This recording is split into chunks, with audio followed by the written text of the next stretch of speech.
This is Spam Jam Podcast by First Line Software. Hello everyone, and welcome to Spam Jam Executive Edition. My name is Vladimir, I'm your host, and today we are with our CEO, Nick. Hi, Nick. Hey, Vladimir. How is it going? Good. How are you today? Thank you for inviting me. It's an exciting opportunity to talk to you guys, everybody.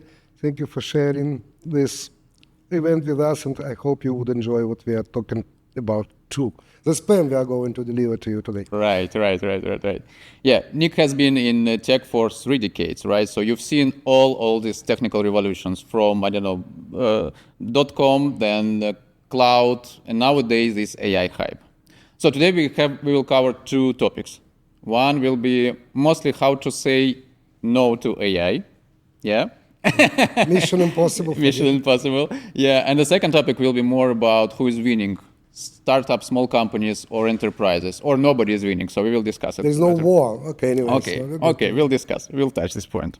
So let's start with the first topic. Mm-hmm. And since you've seen multiple of these tech revolutions, yeah, what is such a special in current AI hype or wave, or how to call it better?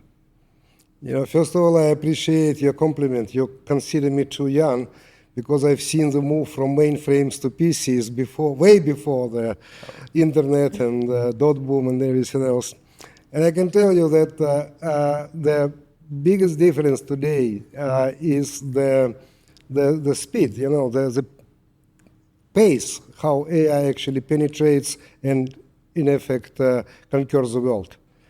In the past, people wouldn't realize even what happened. I remember the first usage of email was for academic world, and some people who had access to that considered that helpful and would use it for communication. But nobody would expect that without an email, you almost have no identity in the world. That required almost 25 years before it became a reality. Even with World Wide Web, similar. It was fun, I remember very serious people would say, never, I would never trust my credit card to any website in the world. And Bill Gates would say, forget about that, that's bullshit, it's not interesting. And now that's, the internet is just like something. Yeah. And then what happened? On the contrary, 2 years ago, the appearance of OpenAI with all that real, was shocking. The revolution was shocking. And everybody is affected. And people who don't adapt, who don't try to become a part of that AI world are just losers. Everybody understands that. And that, by the way, creates the problem you are discussing today, yes or no, and hype, and so many new offerings in the market, because people understand that they just cannot say no, and they don't know how to say yes.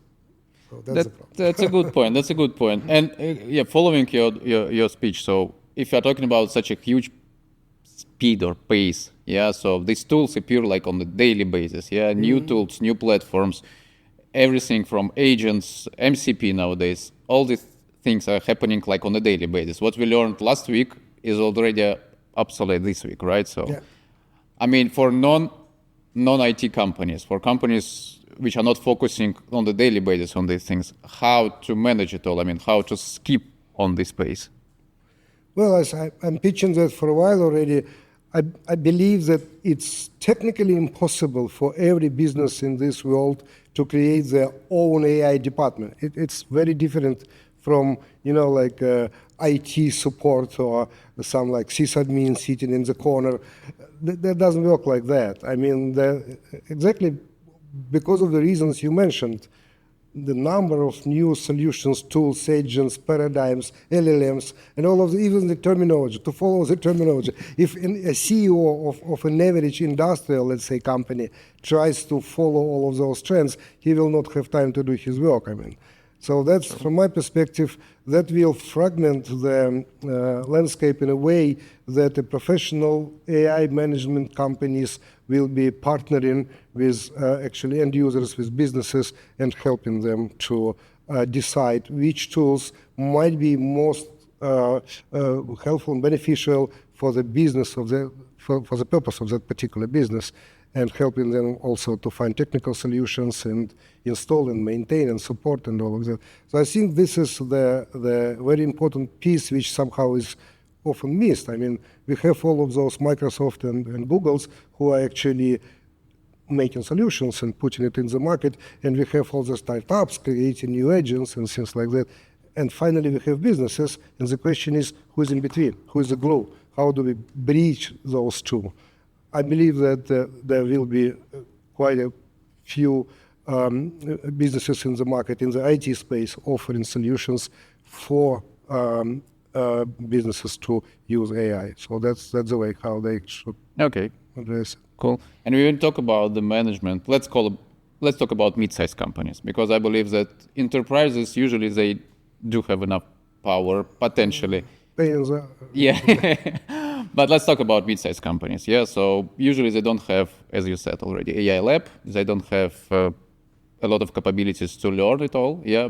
At the end of the story, they need somehow to make a decision whether this concrete topic is another one hype or it's potentially game changer for the business. Yeah. How can management of the company make such a decision, even though they are working with a professional service company? They need by themselves to make a final decision whether this direction is proper for a business or not. Which measurements probably they should use for that? I don't know.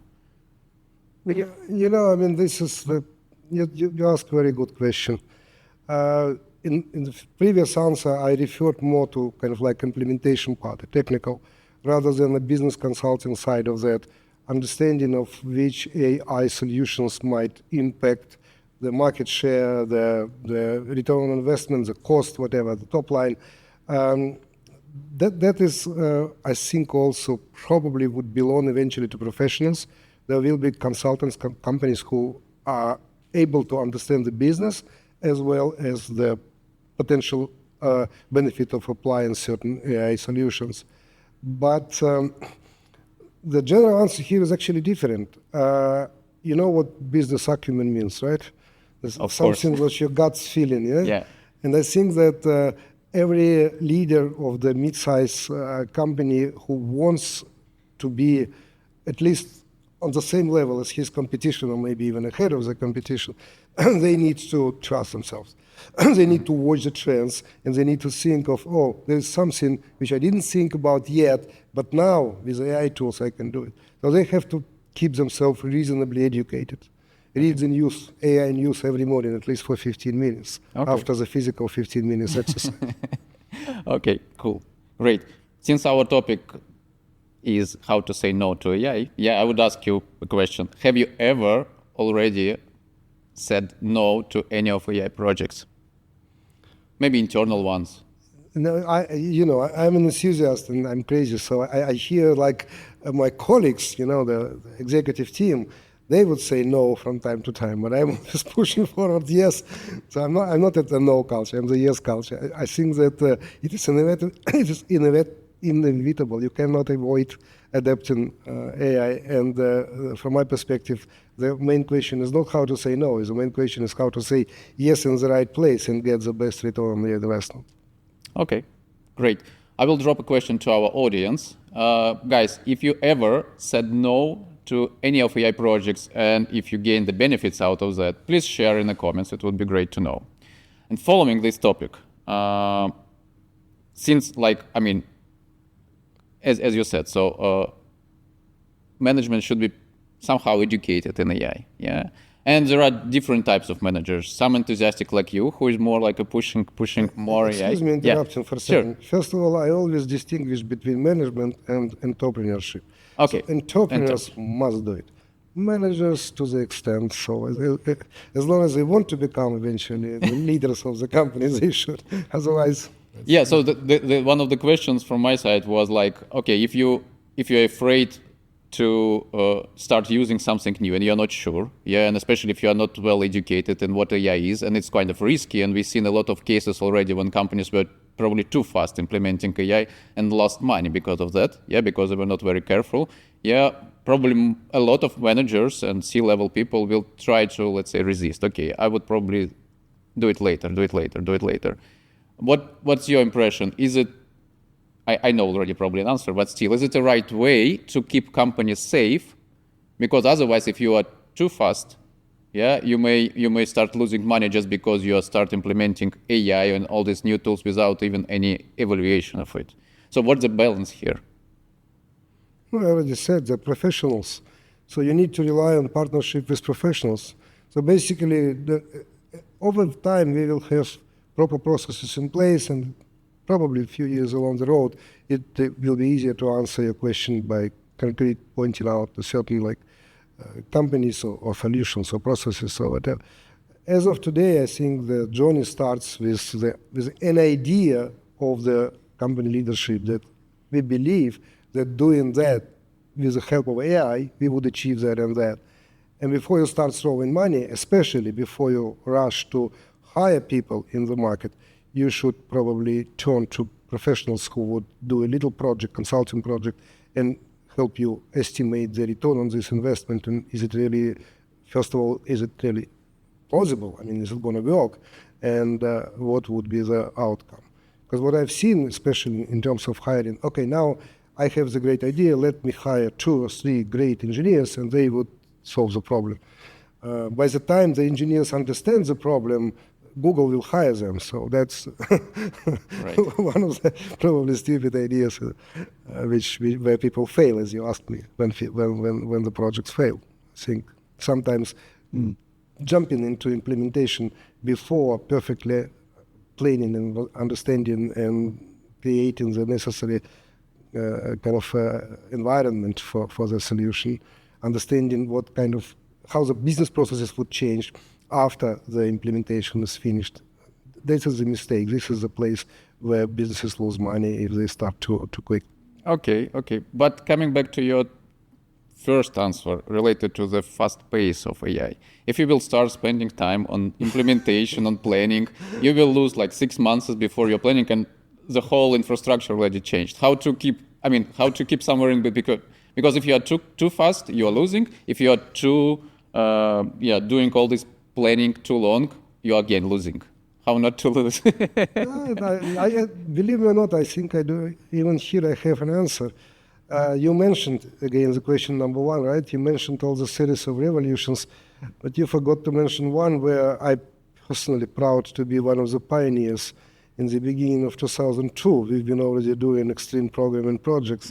So I've been one of the evangelists of agile software engineering, which is probably not even known for the rest of the world outside of the IT. But I think the solution to your question is agility. So if you do it like in a waterfall area, all of the steps which I described is one thing. But if you do quick prototyping and act as a really a agile, like we do it in agile software engineering, that might be a way to meet or face this challenge which you just mentioned. Okay, so it will be like a new era of agile agile AI. I already vote for AAI. It has to be. It must be agile AI, because with the speed of AI, you cannot be slow and like a mastodon, like a oil tanker. Right. Okay, so let's try to look at 2030, 2035. Yeah, 5 years ahead. Don't do it. No, just wondering what's your vision on AI in 2030? Will be it's like kind of something pretty much standard like cloud at the moment, so something like a standard is not the right word, but it definitely will be more established. There will be all the necessary regulatory acts, and the governments and the businesses will learn how to do it. A lot of these issues of how do we protect the risks, how we evaluate even the risks of doing something also will be formalized in a better way. And last but not least, what is important, most of the so-called AI experts today being hunted by the giants are actually just software engineers or programmers yesterday. They were never trained, they weren't educated, they don't know. They pick it up as we go. Right. And in 5 years from now, I'm sure that the universities, the best universities in the world, will start training people. So the labor market also will be better prepared to actually help approach this the